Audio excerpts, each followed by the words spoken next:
Hey, you. You're finally awake. My name is Brian from the Retrotopia podcast, and I've been tasked with discussing one of the most beloved retro consoles. It's time to do the Saturn, and as Danny's Discord moderator, he left the task to, well, me. Context. If you're a long-standing listener to the Retro Wars podcast, you'll know that I have nothing to do with the Saturn. It's not because I think it's a bad console, it's mainly because of its fans, the Saturnians.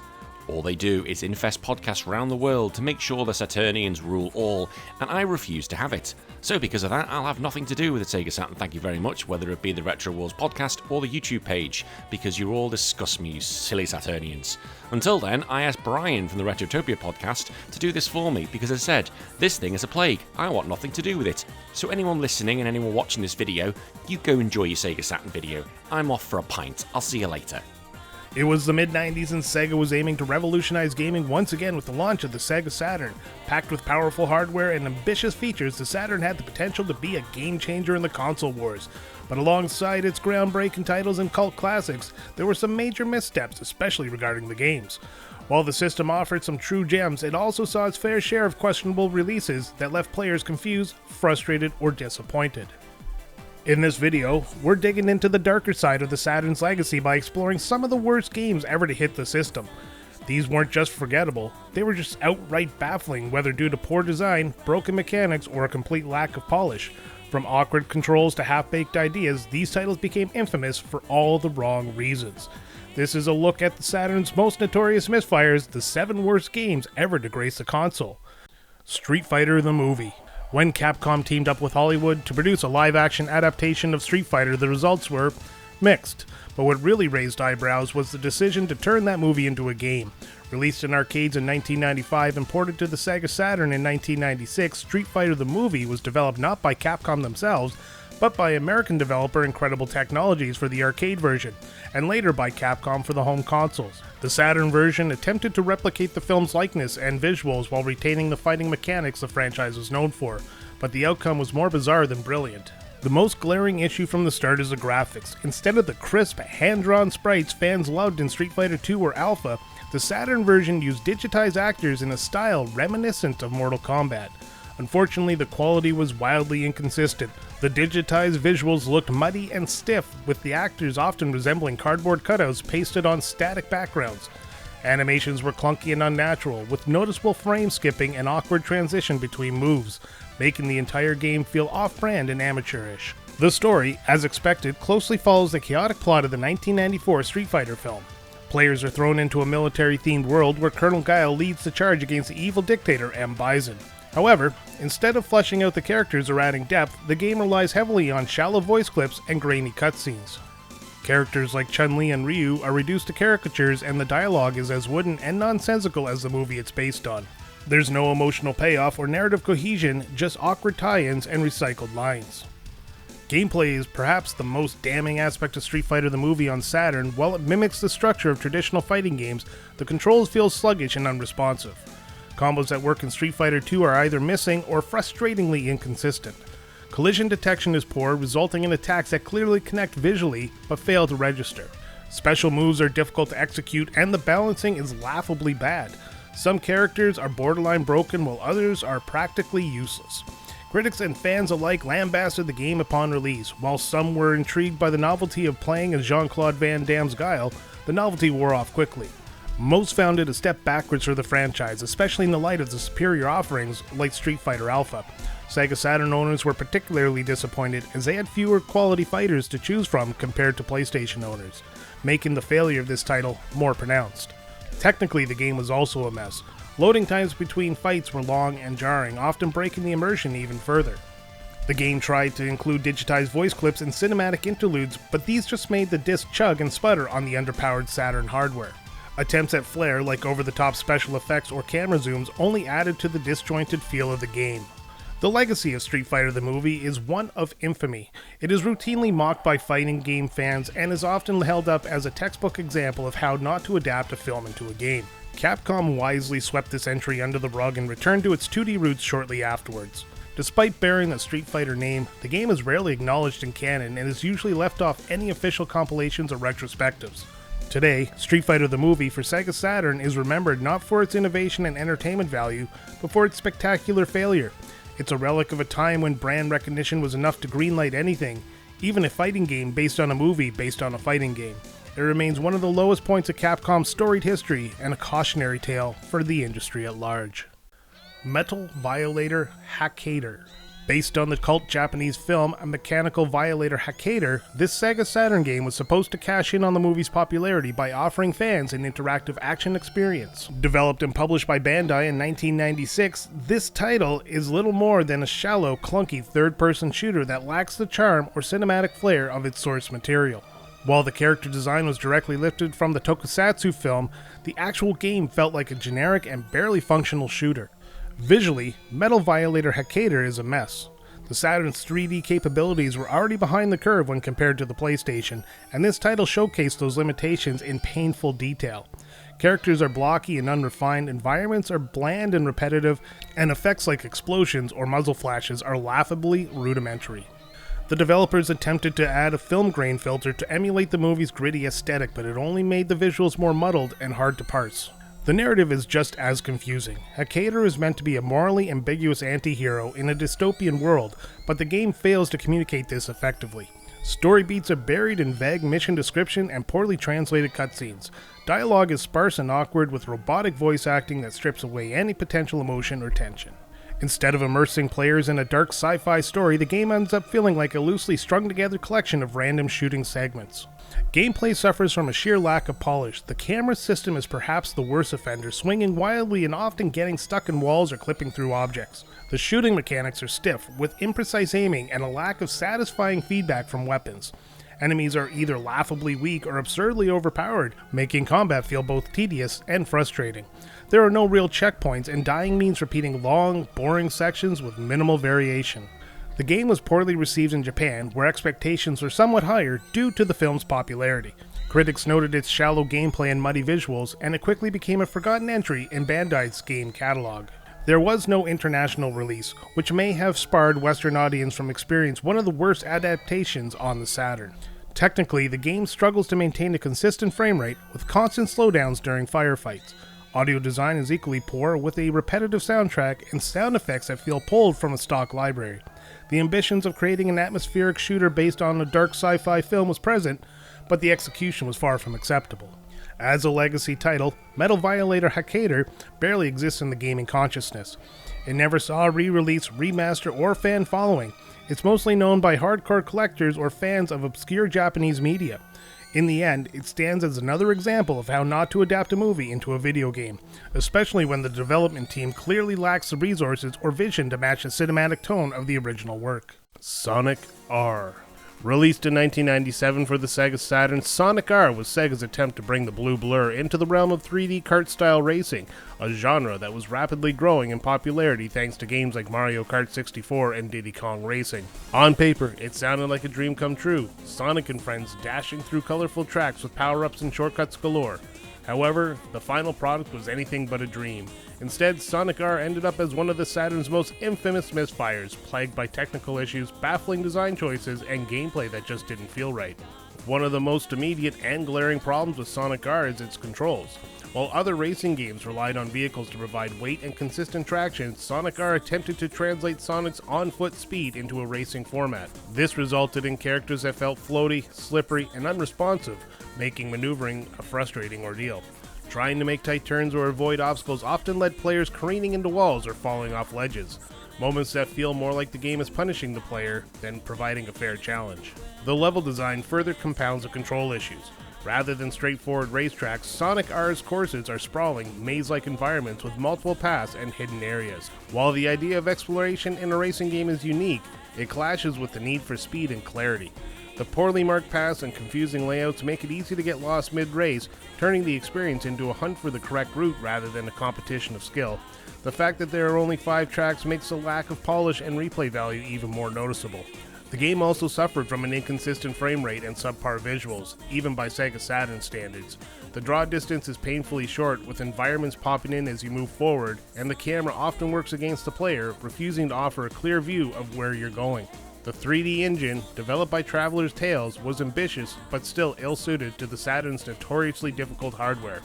As a result, the game often looks choppy and cluttered. undermining the bright and colorful art direction that should have been one of its strengths.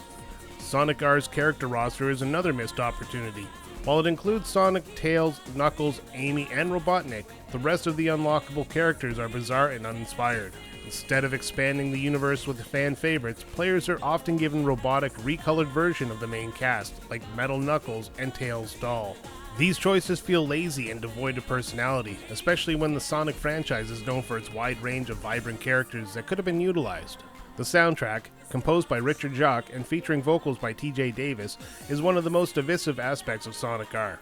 Some praise its catchy, upbeat tunes as a guilty pleasure, but others find them jarringly out of place in a racing game. Tracks like Can You Feel the Sunshine and Living in the City are laden with saccharine lyrics and cheesy pop beats that clash with the high-speed action. Whether you like it or hate it, the music is undeniably memorable, but not necessarily for the right reasons. From a content standpoint, Sonic R is severely lacking. With only 5 main tracks, limited modes, and a shallow selection of unlockables, the game offers little incentive to keep playing beyond the initial novelty. Time trials and token collection add minor variety, but the core gameplay isn't strong enough to warrant replay. Compared to its contemporary, Sonic R feels like a tech demo rather than a fully realized game. Ultimately, Sonic R is a case of a great idea executed poorly. The concept of a Sonic racing game with open environments and platforming elements had potential, but it was bogged down by the Saturn's hardware limitations, flawed design choices, and an overall lack of polish. Rather than delivering the thrill of high-speed competition, Sonic R often frustrates and confuses players. It's remembered today not as a gem of the Sonic series, but as a cautionary tale of how not to make a racing game. D-Third. Another forgettable fighter, D-Third was developed by Nextech and released by Takara in 1997. It attempted to blend the weapons-based combat of Battle Arena Toshiden with the ring-out mechanics of Virtua Fighter, but instead landed somewhere between uninspired and unplayable. With its clunky controls and laughable presentation, D-Third became one of the Saturn's most derided fighting games. The visuals are awkward from the get-go. Characters move like mannequins on wires with overly rigid joints and stuttering animations. While the game tries to simulate weapons combat, the clashing of swords or axes feels weightless. Backgrounds are generic arenas with no depth or detail, often looking like empty warehouses or blank stages. Particle effects and lighting are particularly non-existent. There is an attempt at a plot involving a mysterious tournament where fighters from around the world clash with ancient weapons. But this threadbare narrative is told through static character screens and poorly translated text. There's no voice acting, no cutscenes, and no real sense of progression or stakes. It's fighting for fighting's sake, with no intrigue. Controls are a major point of contention. Attacks feel delayed, blocking is unreliable, and character movement is overly floaty. The game attempts to implement sidestepping and 3D movement, but it doesn't work smoothly, often leaving characters facing the wrong direction or sliding across the floor. The ring-out system is especially broken, with players easily slipping off the edge due to janky physics. Audio design is equally disappointing. Music loops endlessly without impact, and the clanging of weapons sounds more like wooden sticks tapping rather than real combat. Voice clips are low quality and repetitive, and there's no real ambiance to enhance the setting. Every sound feels recycled and hollow. Reception was largely negative, with the main reviewers citing it as an example of how not to do a 3D fighting game. Compared to the polish of Virtua Fighter 2 or the flashiness of Soul Edge, D-Third felt like a last-generation tech demo. It lacked innovation and refinement, and by 1997, players expected far better. As a legacy, D-Third remains obscure and is occasionally mentioned in the worst of Saturn lists.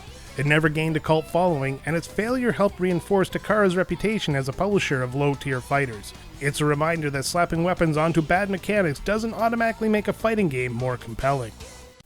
Virtual Hyelide. Virtual Hyelide, developed by T&E Soft and released in 1995, is a 3D reimagining of the original Hyelide, a notoriously clunky 8-bit action RPG. Unfortunately, this Saturn reboot not only retained many of the original's worst traits, but it amplified them with clumsy 3D graphics and an awful user interface. Visually, Virtual Hyelide is an eyesore. It uses digitized actors superimposed on blocky, low-resolution 3D environments. The world is generated randomly on each playthrough, but this randomness leads to an inconsistent terrain and texture popping. The blurry visuals, combined with a jarring camera and sluggish frame rate, make the navigation a chore and combat difficult to follow. The story is a generic fantasy quest: rescue the princess, defeat evil monsters, and retrieve magical artifacts. However, it's told with such little flair or originality that it feels like a parody of itself. Brief cutscenes attempt to move the narrative forward, but poor acting and minimal dialogue make it feel like a medieval LARP gone wrong. Hit detection is unreliable. Battles devolve into awkward slugfests where luck often trumps skill. Puzzle elements are obscure, and the random world generation means players may find themselves in unwinnable scenarios. Audio doesn't fare much better. The soundtrack is unforgettable, with looping orchestral pieces that lack energy. Sound effects, especially during combat, are either delayed or underwhelming. The ambient noises don't contribute to the immersion, and the overall soundscape feels flat and uninspired. Upon release, Virtual Hydlide received widespread criticism. Reviewers panned it for its outdated design, ugly visuals, and poor controls. Even fans of the original Hydlide struggled to find redeeming qualities. Compared to burgeoning 3D action RPGs of the time like Kingsfield, it felt utterly behind the curve. The game legacy is grim. Often cited as one of the worst Saturn games ever made, it's become a go-to reference for the failed early 3D game design. It serves as a cautionary tale of how not to transition a franchise into the third dimension. Few games captured the awkwardness of the mid-90s 3D quite like Virtual Hyelide. Revolution X. Originally an arcade shooter by Midway featuring Aerosmith, Revolution X was ported to the Sega Saturn in 1996 by Rage Software. The idea was simple: rock music as rebellion, with players shooting CDs to defeat an oppressive government. Unfortunately, the home console version stripped away what little charm the arcade version had, leaving a dull, repetitive, and downright embarrassing experience. Graphically, the Saturn version of Revolution X is a step down in every way. Grainy pre-rendered sprites, blurry full-motion videos, and muddy environments dominate the screen. Explosions lack punch, enemies look like cardboard cutouts, and animation is laughably stiff. The arcade game wasn't a visual marvel to begin with, but this port made things even worse. There's a story. Kind of. Players must rescue Aerosmith from a dystopian regime called the New Order Nation, or NON, using the power of rock to liberate the world. The plot is presented through choppy cutscenes and vague texts, and it never feels coherent. The band's appearances are awkwardly filmed green screen cameos, adding to the unintentional comedy. Gameplay is painfully monotonous. As a light gun shooter without light gun support on Saturn, it requires a D-pad or controller for aiming, making it tedious and frustrating. Levels drag on forever, enemies absorb dozens of hits, and objectives are unclear. The novelty of shooting CDs wears off quickly, and the lack of precision makes it nearly unplayable. Sound should have been a strength given the music license, but even here it fails. Only a handful of Aerosmith tracks are featured, looped constantly, and often drowned out by repetitive gunfire and generic explosions. Voice lines are muffled, and the overall mix is muddy and compressed. Critics were not kind. Reviews slammed the Saturn version for being outdated, ugly, and nearly unplayable. It was cited as a poor example of arcade to console ports, especially when compared to superior Saturn shooters like Virtua Cop. Fans of Aerosmith were likely disappointed too, as the band's involvement added more cringe than cool. Revolution X is now remembered more as a joke than as a game. It's a bizarre relic of the 90s where brands and bands collided with gaming in an awkward way. Its Saturn version in particular stands as one of the worst uses of a music license and textbook example of how not to do a port. Battle Monsters. Developed by Scarab and published by Acclaim in 1996, Battle Monsters is what happens when you try to emulate Mortal Kombat with none of the polish or charm. Featuring digitized actors and over-the-top gore, it aimed for shock value but ended up being a mess of broken mechanics and poor design. It's a cult classic only in the sense that people still laugh at how bad it is. Visually, the game is a train wreck. The digitized characters are poorly composited into 2D backgrounds with no sense of perspective or cohesion. Animations are jittery and often fail to sync with the action. Backgrounds scroll awkwardly, and the use of multiple planes results in characters bouncing between layers in unpredictable and disorienting ways. There is some semblance of a story. Each monster fights to become the ultimate being, but it's barely fleshed out. The focus is on character gimmicks rather than the plot. Players control bizarre creatures like minotaurs, vampires, and robots, but none of them are particularly compelling or well developed.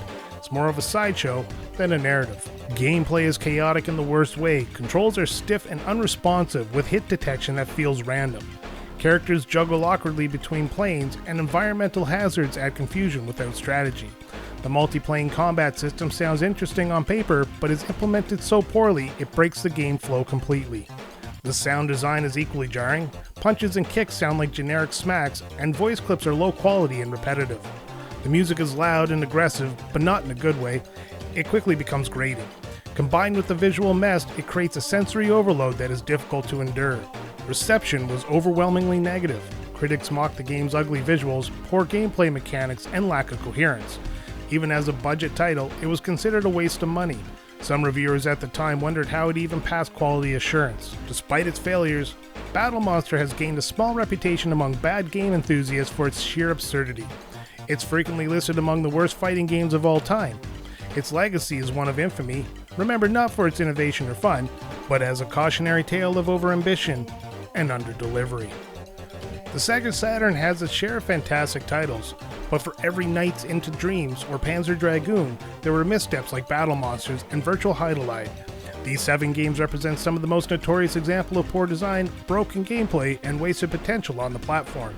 Whether rushed, misguided, or simply ill-conceived, each of these titles contributes to the Saturn's mixed legacy as a console of extremes, home to both hidden gems and unforgettable disasters. Don't forget to check out Retro Words, where Danny and a guest talk about a game they used to play.